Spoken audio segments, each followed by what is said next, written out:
posibilidad ng tagumpay o kabiguan, ng ligaya o lungkot.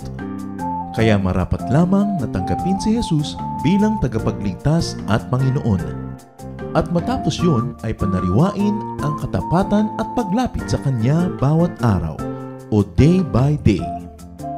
Ang day by day ay naglalayong umalalay sa pang-araw-araw na pamumuhay. Narito po si Kuya Ed Lapis sa mensaheng pinamagatang Too Blind to See.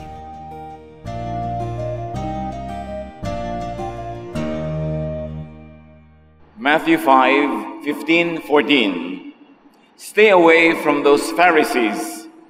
They are like blind people leading other blind people, and all of them will fall into a ditch. The people were spiritually blind, blinded by their own religious leaders. Ang pamagat ng pag-aaral natin ngayon, too blind to see.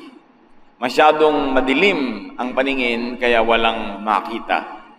Panginoon naming Diyos, papagliwanagin niyo po ang aming paningin, ang aming isip, ang aming puso.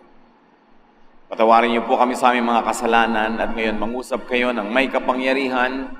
Bigyan niyo kami ng simpleng mensaheng makapagpapaliwanag sa aming isip at paningin, makapagbibigay liwanag sa aming landas, at makapagbibigay ng gabay sa aming pang-araw-araw na paghakbang sa buhay na ito.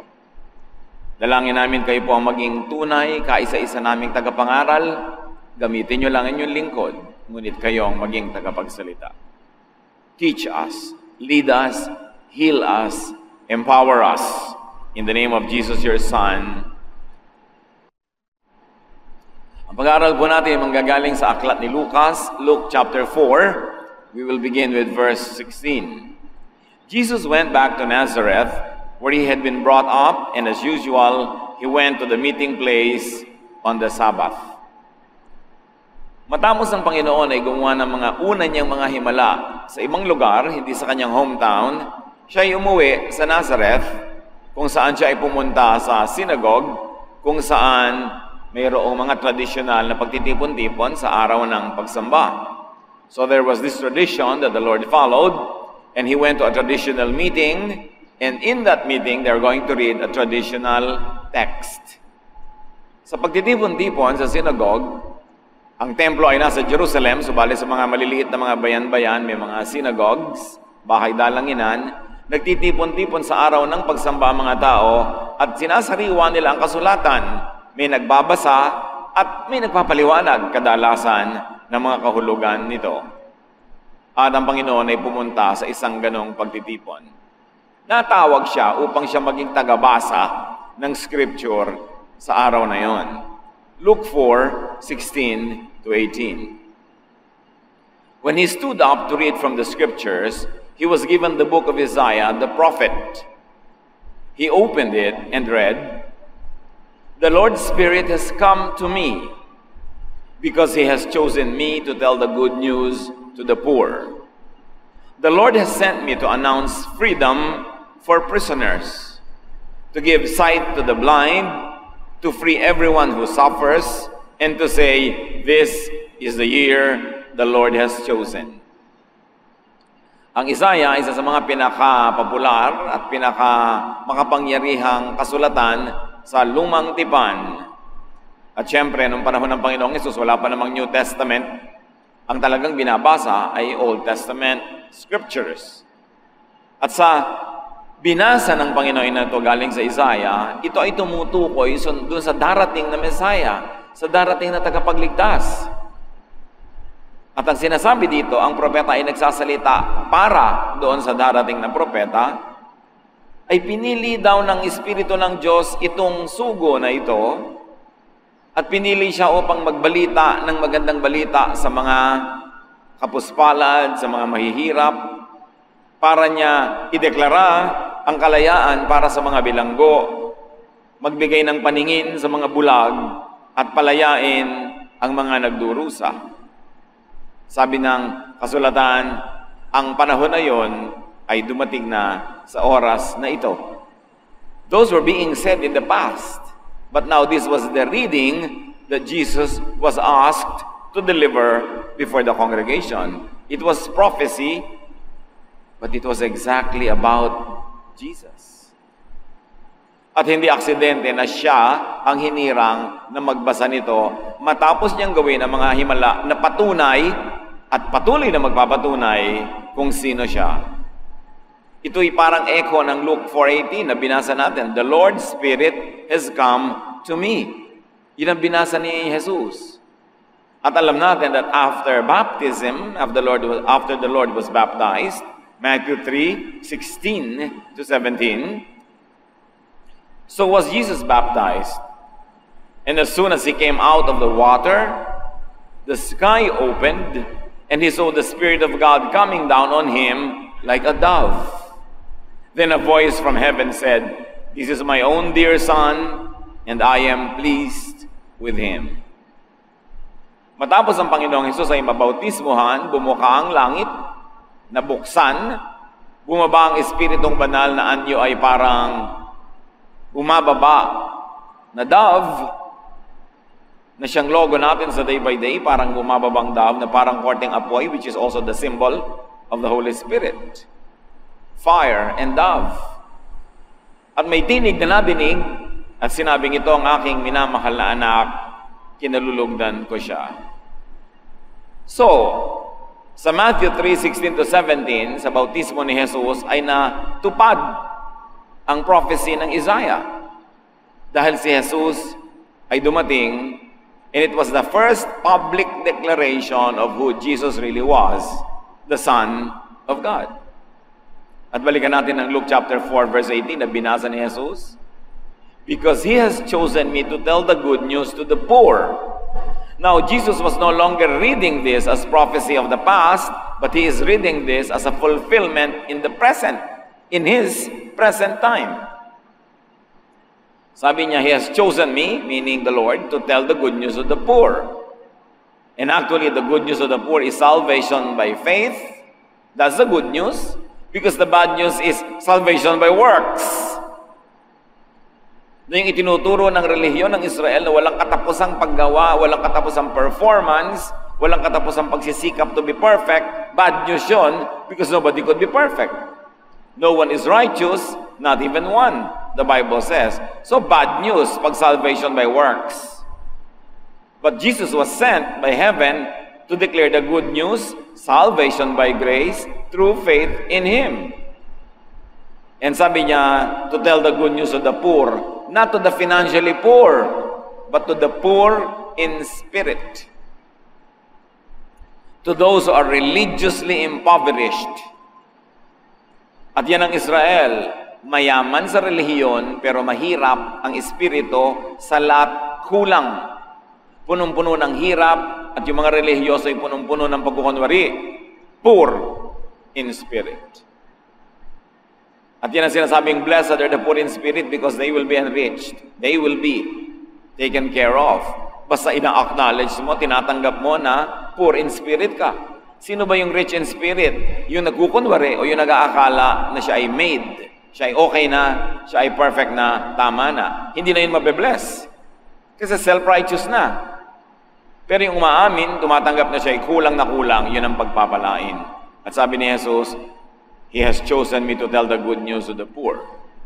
At sa pagpapatuloy ng kanyang binasa, verse 18 pa rin, the Lord sent me to announce freedom for prisoners, to give sight to the blind, to free everyone who suffers. Ngayon, ito ay spiritual freedom for the religious prisoners, not the political prisoners. Kaya merong mga gustong kidnapin si Jesus, agawin at puwersahin siya to be declared King of Israel because their expectation of the Messiah who was to come was a political one. Hindi political, kaya hindi political prisoners ang papalayain niya. Prisoners of religion. Prisoners of misguided religion that Israel has been having for centuries. Spiritual freedom for the religious blind, not to all physically blind. Ang tunay na bulag na bibigyan ng Jesus ng paningin, hindi yung bulag ang physical na mata, kundi bulag ang spiritual na mata. Bulag sa paniniwala. Hindi nakikita ang tunay na liwanag ng katotohanan na babalutan ng dilim. Bagamat, practically and symbolically, meron namang mga tunay na bulag ang mata na pinalaya ni Jesus, binigyan niya ng paningin. Pero pag tinutukoy dito yung to give sight to the blind, ang tinutukoy ay lahat ay spiritual. Spiritual prisoners, the spiritual blind, and the spiritual sufferers. That the Messiah would give comfort to those who are suffering, not to those who are suffering of physical infirmities, although symbolically and in a kind gesture, He also did that up to a point. Pero ang tinutukoy lahat dito ay spiritual.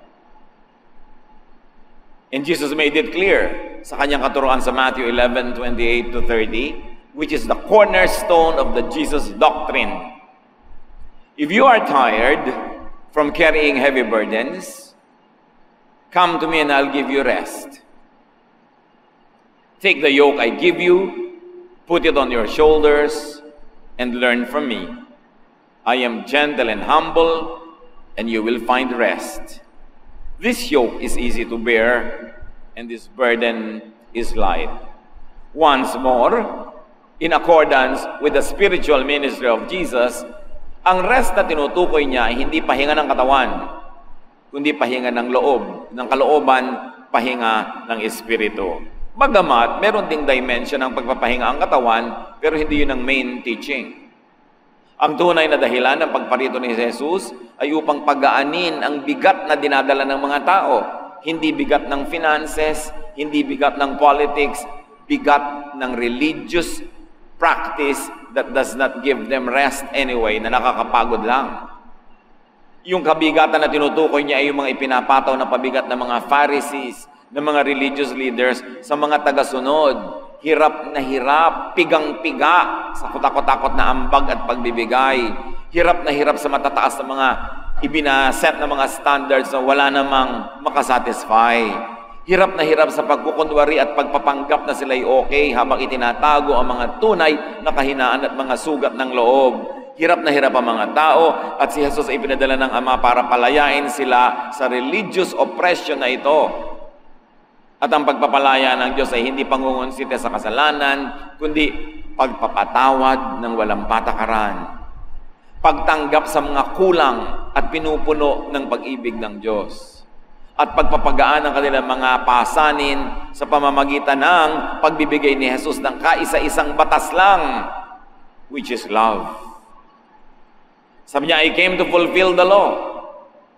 Pero nung nakita natin kung anong fulfillment, hindi naman niya inulit yung pagdidiin ng 10 Commandments and 613 misbots, kundi ang sinabi niya, the greatest of all the commands is love. At ang iniwan niyang commandment sa kanyang mga disciples, isa lang ang iniwan niya, love. At isa lang ang sinabi niyang tunay na patakaran para makilala ang tunay niyang mga alagad, that they love one another, that they love.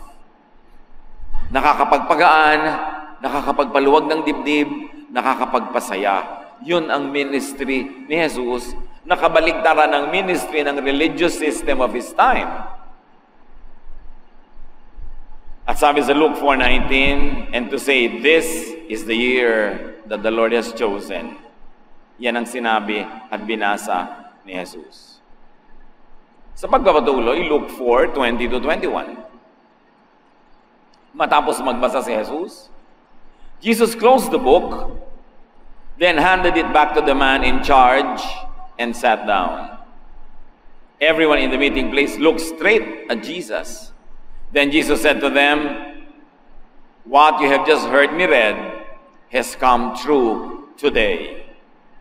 Parang bombang ibinagsak doon sa buong kongregasyon ang sinabi ni Jesus, dahil akala ng mga tao, isa lang yun sa mga napakaraming naulit at paulit-ulit na pagbabasa of the same verses. Lagi naman binabasa yun paborito nilang basahin. Pero biglang may idinagdag si Jesus nung isinara na yung libro. Ibig sabihin, hindi pa talaga sarado ang pagtuturo ng Diyos kahit ubos na yung verses. Nung isara niya yon, nakatingin ng lahat sa kanya sinabi yung kanyang last sentence. Sabi niya, ang nadinig nyo ngayon ding araw na to, naging totoo na. Hindi na prophecy, news na. Hindi na looking forward. It is here and now. In other words, in a very dramatic and powerful way, Jesus announced himself as the fulfillment of prophecy. Ako ang tinutukoy dyan. Ang araw na ito ang tinutukoy nung araw na wala silang ginawa kundi abangan. Narito na, mapalad kayo na ganap sa inyong panahon. So Jesus reads, interprets, and applies Scripture. Ano ang reaksyon ng bayan nung sabihin ni Jesus na ako ang tinutukoy at ang araw na ito, ang araw na yon, Luke 4:22-24. All the people started talking about Jesus and were amazed at the wonderful things he said. They kept on asking, isn't he Joseph's son? Nahati ang kongregasyon. Maraming mga bulong-bulungan na naganap. Nagulat sila sa sinabi ni Jesus. Ito mga Israelites na to, ang tagal-tagal na abang ng abang na dumating yung Messiah, matupad yung pangako, at ngayong nangyari na natupad na, ayaw paniwalaan at ayaw tanggapin. Sabi na, hindi ba anak yan ni Jose? Ang ibig sabihin, sino na ba naman yan? Ano ba naman ang tatay niya? Hindi naman scholar, hindi naman prophet, hindi naman priest, isang karpinterong karaniwan. Bakit kung ano-anong pinagsasasabi niya? So yung pagtataka nila is actually a symbol of rejection. They were rejecting the message because they did not like the messenger or the parents or the ancestry of the messenger. Jesus answered, verse 23, you will certainly want to tell me this saying, Doctor, first make yourself well. You will tell me to do the same things here in my own hometown that you heard I did in Capernaum. But you can be sure that no prophets are liked by the people of their own hometown. Sabi ni Jesus, sigurado ang susunod nyo sasabihin, yung tunutulad na sinasabi din sa kasulatan, Doktor, pagalingin mo yung sarili. At ang kasunod niyan, hihilingin yung maghimala rin ako dito, tulad ng nabalitaan yung ginawa ko sa Capernaum. Sabi niya, makakatiyak kayo at alam nating lahat, walang propeta ang nagugustuhan at tinatanggap ng sarili niyang bayan. As we have said earlier, Jesus did miraculous acts in Capernaum outside of his hometown, Nazareth. He had become well known. And then Jesus continues, Luke 4:25-26. Once during the time of Elijah, there was no rain for 3.5 years, and people everywhere were starving. There were many widows in Israel, but Elijah was sent only to a widow in the town of Zarephath, near the city of Sidon. Sinariwa ng Panginoon ang nakaraan at ang kasulatan. Sabi niya, maaalala niyo pa, nung panahon ni Elijah, 3.5 taon na hindi umulan. Natuyo ang lupa, walang agriculture, nagutom ang lahat. There was a famine. People were starving to death. At sa dinami-rami ng mga balong babae sa Israel, si Elijah na sugo ng Diyos ay hindi ipinadala sa sino man sa kanila, kundi siya isinugo sa isang balong babae sa Zarephath, malapit sa lungsod ng Sidon, at ang mga tao doon ay Gentiles, hindi Jews. They were not Israelites. Ano ang idiniin ni Jesus? Jesus emphasizes how the Israelites were not really blessed. How they were not really as blessed as they imagined themselves to be. Sobrang na kasing self-righteous ang mga Israelites. Sobrang self-centered, ethnocentric. Akala mo sila ang sentro ng mundo. Sila lang ang mahal ng Diyos. Sila lang ang bayang pinili. Kaya pinaalala sa kanila ni Jesus, guni-gunin nyo yan. O sobrang yung pinalaki para yumabang kayo. Alalahanin nyo na dinami-rami ng nagutom na mga balo noon sa Israel, walang pinakain ng Diyos ni isa, liban dun sa balo sa Zarephath doon ipinadala ang propetang si Elijah para pagpalain yung mag-ina, yung balo at yung ulila sa ama na anak niya. It was a shocker, but it was true from the lips of Jesus. It was a bitter pill to swallow. And with this teaching and reminder, Jesus would begin a ministry of reminding the Israelites that they were not as special as they thought they were. Na sobra na silang naging bilib sa sarili, akala mo sila talagang blessed. Sapagkat ang gagawin ng Panginoong Hesus nga ay palalayain ang bayan at hindi lang sila, maging ang mga ibang mananampalataya mula sa paniniwala na yung religion lang nilang tama, sila lang ang maliligtas, sila lang ang pinagpala ng Diyos. Sinimulan ni Jesus sa araw na yon. Kasi sabi niya, sa araw na to, dumating ang tagapagligtas. Kaya sa araw din yon, sinimulan niyang ituwid ang baluktot na paniniwala ng Israel na sobra siyang special. Sabi niya, sa dinami-rami ninyo, isa lang ang pinagpalang balo, Gentile pa. At nagpatuloy pa ang Panginoong Jesus, Luke 4:27.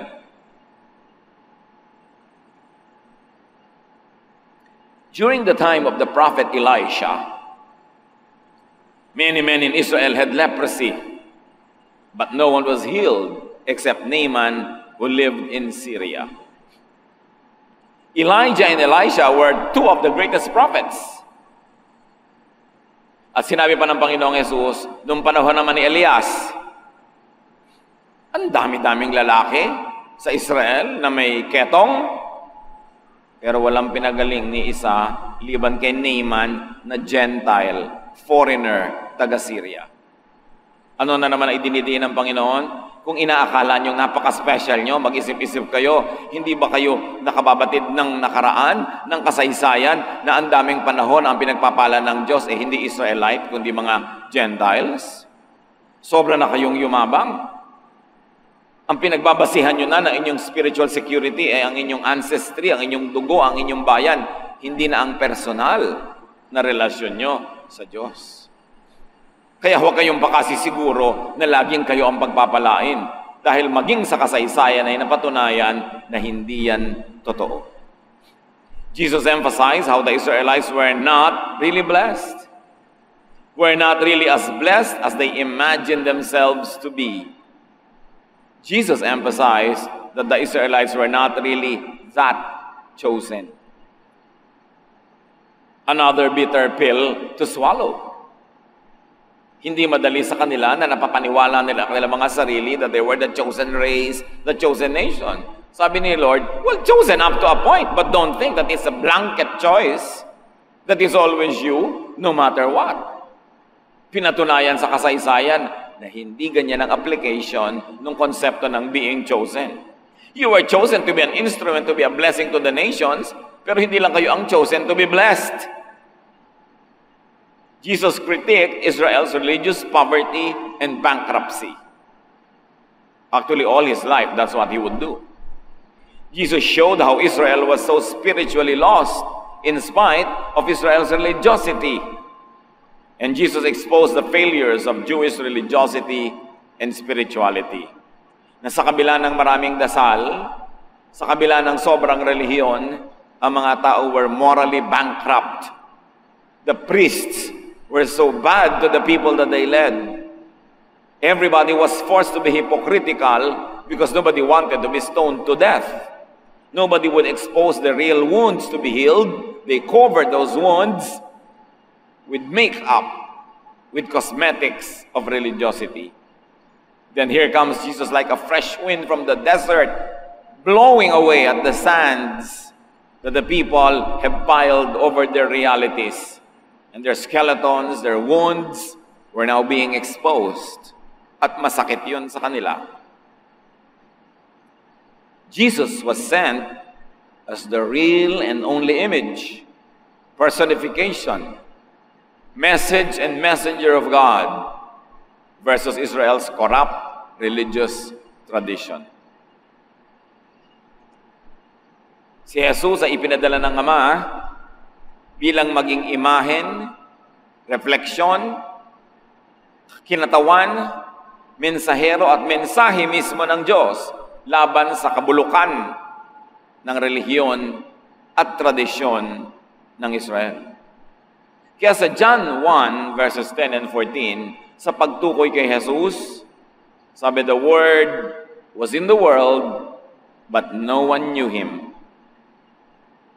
The Word became a human being and lived here with us. We saw His true glory, the glory of the only Son of the Father. From Him, all the kindness and all the truth of God have come down to us. Madalas natin pinag-aaralan yung mga verses na yan, pero nalalampas-lampasan lang. Sabi, wala naman talagang nakakilala kay Jesus eh. Wala naman talagang nakakilala sa Diyos na kinakatawan ni Jesus. Kahit ang Israel, sa kabila ng kanyang sobrang pagiging relihiyoso. Kasi kung tama ba naman yung relihiyon nila, kung tama ba naman ang pinaggagawa nila sa buhay, kung matuwid ba talaga sila at kinalulugdan ng langit at sila'y patungo sa Diyos, kailangan pa bang ipadala ang anak ng Diyos? Eh di sayang lang, duplication. Sayang lang yung pagod. Total, okay na naman palang Israel. Ang pagpapadala kay Jesus sa isang pagpapatunay na ligaw ang Israel at ang buong mundo. Kaya kinailangang ituwid yun. Kinailangang itama. Kinailangang tapunan ng liwanag. Bakit sinabing si Jesus ang way, ang daan? Kasi yung relihiyon nila, hindi yun ang daan. Bakit sinabing si Jesus ang katotohanan? Kasi yung mga pinaniniwalaan nila at practices, hindi yun ang katotohanan. At bakit sinabing si Jesus ang buhay? Kasi walang buhay doon sa ginagawa nila. Walang pag-asa. Kaya si Jesus ang way, truth, and life. No one comes to the Father except through Him. Therefore, walang makakarating sa Ama kung susundin lang nila yung matatandang tradisyon ng kanilang bayan, yung kanilang mga paniniwala at mga pinaggagawa sa buhay na nakakapagod lang, pero wala naman palang mararating. Kasi si Jesus nga ipinadala. At sinabi pa ng John 1:14, lahat daw ng kabaitan at kabutihan ng Diyos at lahat ng katotohanan pwedeng malaman tungkol sa Diyos ay dumating sa atin sa pamamagitan lang ni Jesus. He is the only way. That's why it was necessary for the Father to send Him, because the world, and very especially this Israel, that was already so ethnocentric and self-centered and self-righteous, they were all wrong. At hindi madaling tanggapin yon. That's why the religious people wanted Jesus dead. Sabi sa Colossians 2:9, for in Christ all the fullness of the deity lives in bodily form. Ang lahat-lahat ng kabuuan ng Panginoong Diyos Ama sa langit ay nasa nabuhay na taong si Jesus. Na Diyos at tao. Wala ka ng kulang, wala kang sobra. Lahat ng pwede at dapat nating malaman at makilala tungkol sa Diyos, ipinakilala sa pamamagitan ni Jesus. Hindi sa pamamagitan ng naunang nilang mga kaugalian, ng mga propeta, ng mga kautusan, na sinabi nga ni Jesus, puro pabigat, puro pahirap. Kaya sobrang niyang pinagalitan yung mga religious leaders of His time. Kaya si Jesus ang dapat kilalanin, ang katuroan niya ang dapat alamin at unahin, at ang kanyang mga pamamaraan ang dapat mangibabaw sa lahat ng mga pamamaraan. Lalo sa mga pamamaraang relihiyoso na taliwas sa lungat at kabaligtaran ng mga itinuro ni Jesus. Ikatutuwa ba ng kongregasyon yung nadinig nila kay Jesus? Luke 4:28-29 sa pagpapatuloy at pagwawakas ng kwento. When the people in the meeting place heard Jesus say this, they became so angry that they got up and threw Him out of town. They dragged Him to the edge of the cliff on which the town was built because they wanted to throw Him down from there. But Jesus slipped through the crowd and got away. Nagalit yung mga tao. Alam niyo ba, ang pinakamadaling magalit na tao ay yung mga relihiyoso? Oras na may nadinig na kakaiba. Kakaiba sa nakasanayang marinig, kahit na ang nakasanayan ay mali naman, saka uulit-ulit, akala niya yun na tama.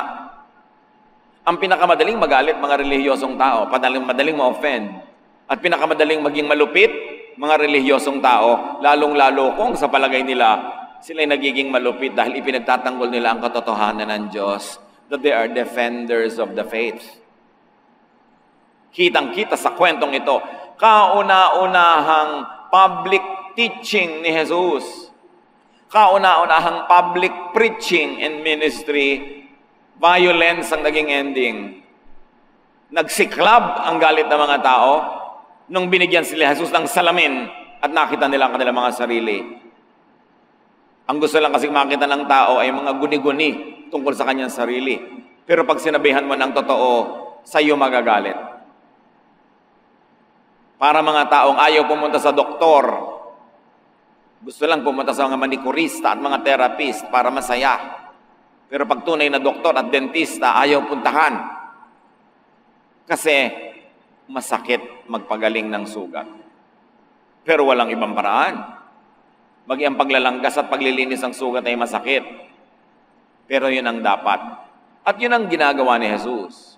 Ipakita sa tao ang kahubadan, kasalatan ng kanilang pagiging relihiyoso. Na napapagod lang sila pero wala namang pinupunta ang kanilang espiritu. At lalo lang bumibigat ang mga dala nila habang nagiging relihiyoso sila. Gusto silang palayain ng Panginoon, pero ayaw nilang lumaya. Guminhawa na sila at nagustuhan na nila ang pagkakatali, ang pagkakagapos. They did not want any change. So nagalit sila, kinaladkad si Jesus. Palabas ng sinagoga hanggang patungo doon sa gilid ng bayan na matarik na bangin. At doon nila gustong ihulog si Jesus para mamatay siya. Hindi lang siya. They wanted to kill the message. Therefore, they wanted to kill the messenger. The people were so blind, too blind to see the real light. And do you think that's history? That is also current events. Because even today, when you preach Jesus, many people like to kill the message and the messenger. Kung gaano ang Israel ay sobrang nasanay sa kanilang mga religious traditions na ang hirap sundin, hindi naman masunod, napipilitan ng lahat ng tao magbalat kayo, ganon din ang maraming mga mananampalataya hanggang ngayon. Nasanay na rin sila sa relihiyon of the last 2,000 years. Nasanay na rin sila sa relihiyon na minana nila kung kani-kanino, na ang konti-konti na naman ng bahagi na galing kay Jesus. Sapagkat kung nung Old Testament ay tinabunan ng mga religious leaders ang Diyos Ama, matapos naman si Jesus magturo at umakyat sa langit, matapos ang New Testament times sa nakaraang 2,000 taon, natabunan na muli si Jesus ng mga tradisyon ng churches na pinaghalo-halo, mga bulanglang at salad na pinagsama-samang Old and New Testament hardships. Kaya marami ngayon sasabihin ng mga tao, tanggapin mo si Jesus at makakalaya ka, lulog ang iyong buhay. It is salvation by grace, not by the law, not by works. At matapos mong tanggapin, bilang sasabihin sa'yo ng teacher, huli ka. Ngayon, na born again ka na. Heto na ang mga bagong batas. Ang dami uli. Ibinalik ka sa law.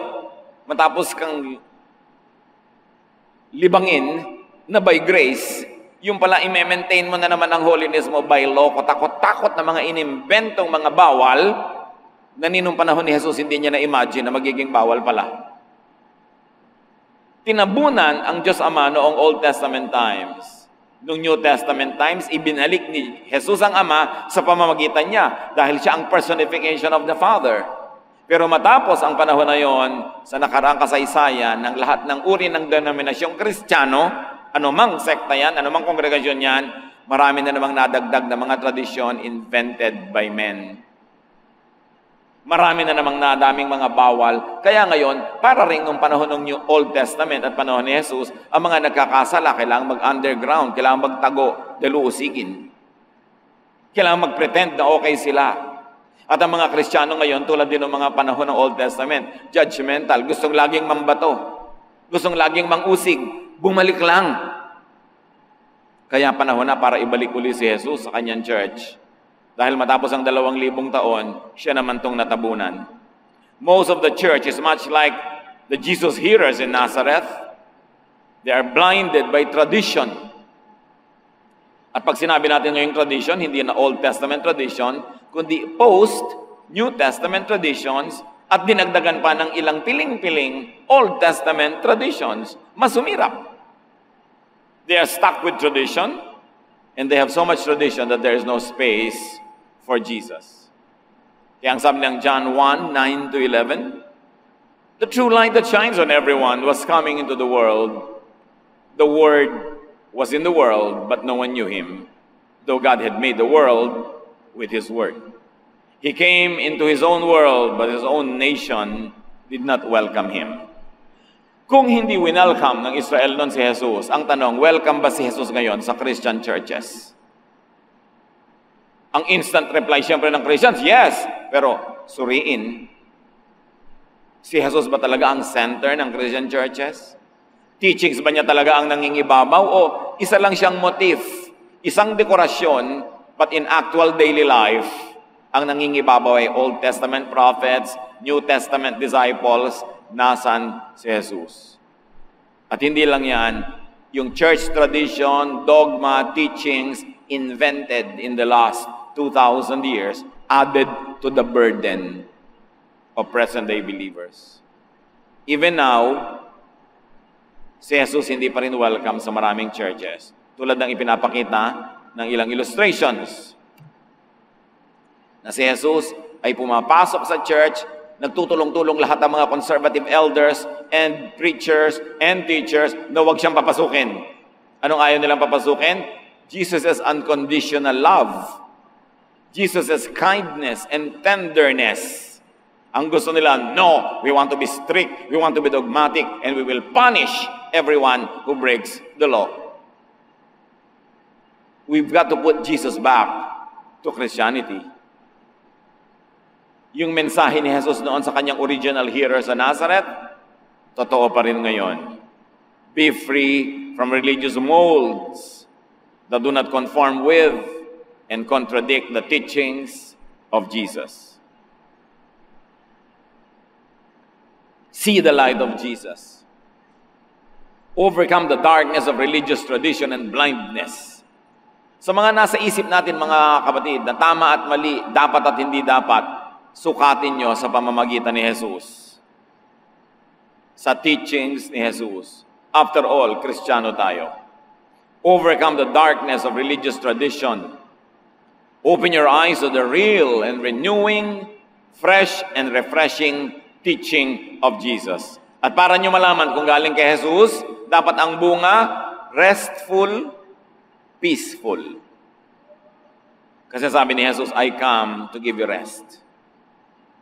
Yung sobrang nakakapagod, yung pigang-pigang-piga ka na, hindi ka na tinigilan ng kahihingi ng church, wala ka nang makain, nagpunta na lahat sa tithe, sa offering, sa first fruits, sa kung ano-ano pa mga pangalan, wala nang natira sa'yo, nakakapagod na, hindi yung galing kay Jesus. Yung hindi ka na makapaglingkod sa asawa mo dahil sobra na ang ministry mo sa church, wala ka nang magawa para sa sarili mo ring buhay, nakakapagod na yan, hindi yan kay Jesus. Enslaving na yan. Works na yan. Hindi na yan grace. Yung napupuwersa ka na magpanggap, hindi mo maamin-amin ang katotohanan mo dahil baka ka-judge, hindi na yan kay Jesus.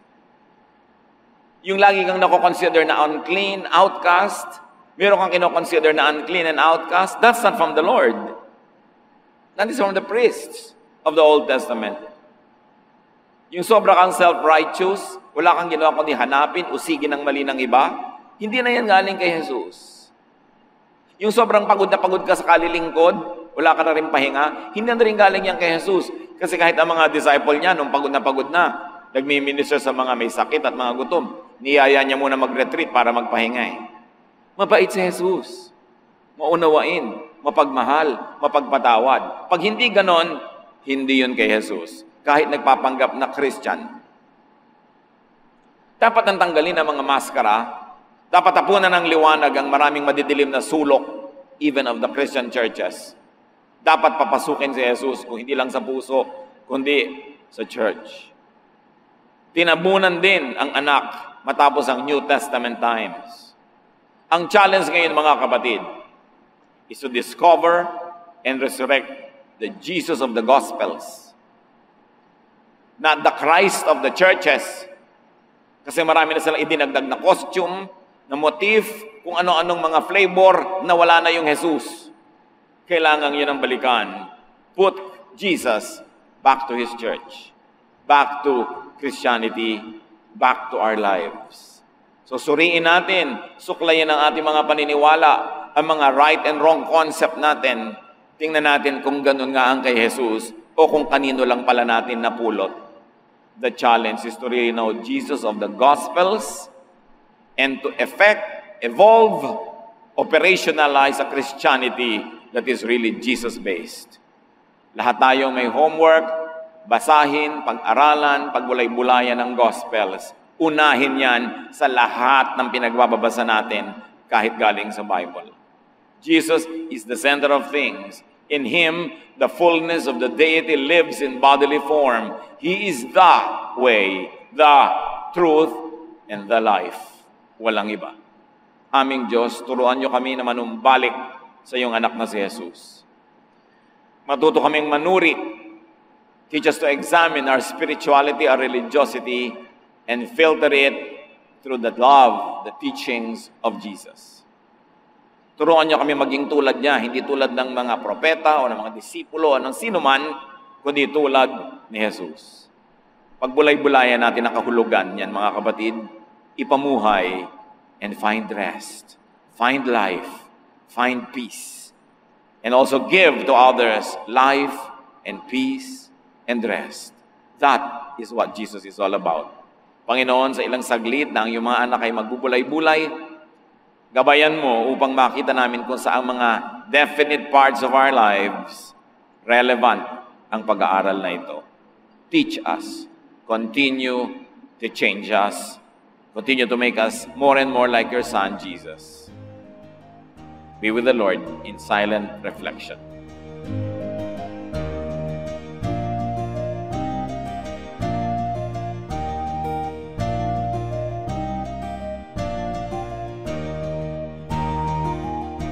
Ang katatapos pong mensahe ni Kuya Ed Lapiz ay pinamagatang Too Blind to See.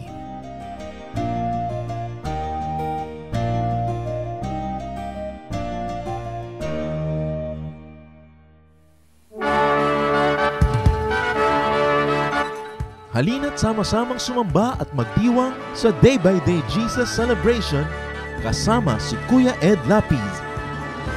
Bulwagan ng Panginoon, PICC, one Sunday a month, Philippine International Convention Center, Rojas Boulevard, Pasay City.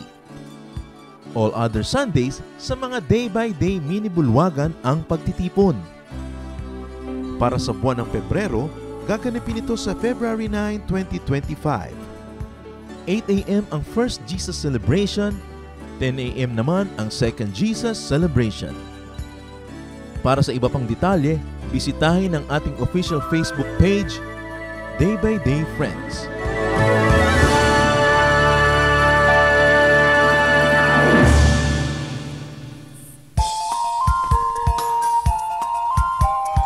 Hi everyone! Ako po si Pastor Jo Marie Di Palio. Inaanyayahan ko po kayo na dumalo sa Jesus Celebration ng ating Day by Day Valenzuela. Tuwing linggo po, 5:30 ng hapon sa Mine Hall No. 6, Langka Street, Antonio Subdivision, Dalandanan, Valenzuela City. Para po sa ibang mga detalye ng schedule sa location, narito po ang ating contact details. Tumawag lamang po sa ating Pastoral Lane Miranda sa number 0918-938-1411 o sa number ko po 0920-502-7539. Halina't magsaya at ipagdiwang natin ang ating Panginoong Jesus.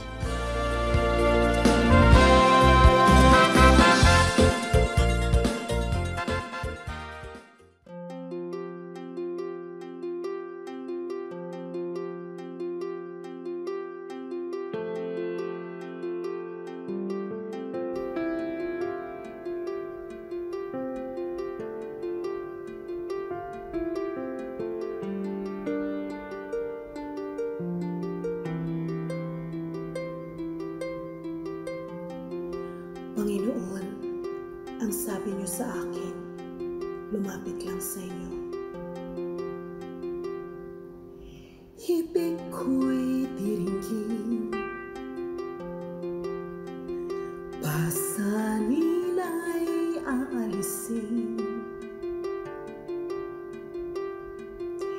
lahat ng kabigatan ng isip at katawan, inilalagak ko na sa inyong kantungan.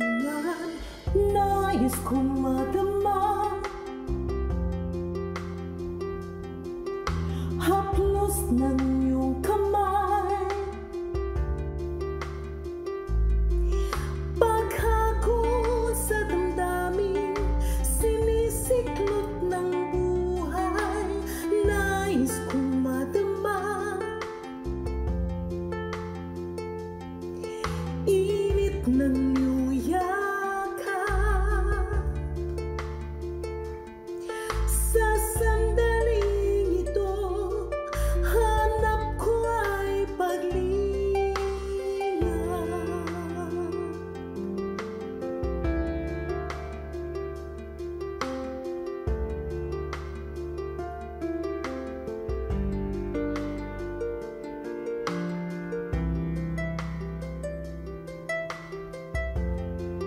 Panginoon, tinatanggap ko po ang inyong paanyaya. Dito sa piling mo, nais kong magpahinga. Ang pagod kong puso naghahanap ng ligaya, lapatan mo ng lunas, bigyan ng pag-asa. Nais kong madama haplos ng iyong kamay, paghakot sa damdamin, sinisiklot ng buhay. Nais kong madama init ng iyong yakap. Sa sandaling ito, hanap ko ay paglinga.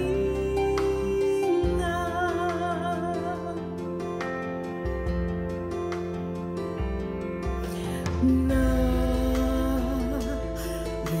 ako ngayon, ituyan mo sa bisig ng iyong pagmamahal, pagmamahal. Nais kong madama haplos ng iyong kamay, paghagod sa damdamin, sinisiklot ng buhay. Nais kong madama init ng iyong yakap. Sa sandaling ito, hanap ko ay paglinga. Nais kong madama haplos ng iyong kamay, paghagod sa damdamin, sinisiklot ng buhay. Nais kong madama init ng iyong yakap. Sa sandaling ito, hanap ko ay paglinga.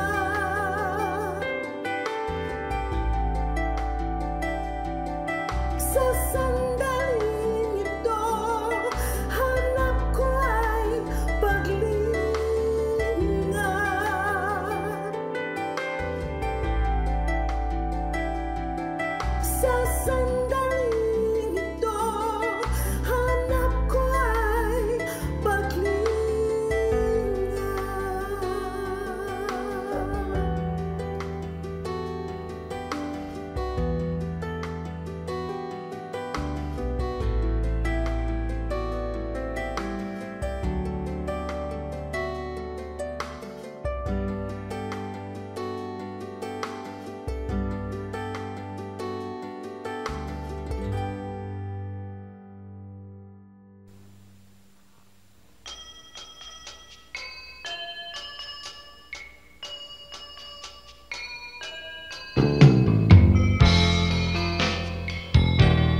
katapatan ko nawa sa'yo'y hindi mahihimlay. Mapagtigis na puso, kabaitan ang taglay. Bunga ng Espiritu, mayroon ka ba sa buhay mo? Ang kinakailangan na ipakita ng Kristiyanong tunay. Bunga ng Espiritu, kung wala sa buhay mo, kay Jesus tanggapin mo. Bunga ng Espiritu.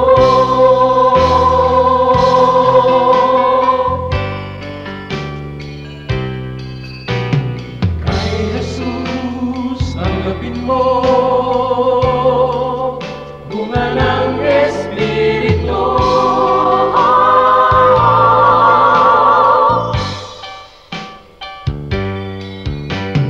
Bunga ng Espiritu, mayroon ka ba sa buhay mo? Ang kinakailangan na ipakita ng Kristiyanong tunay. Bunga ng Espiritu.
Oras na po para pansamantalang magpaalam ang programang Day by Day.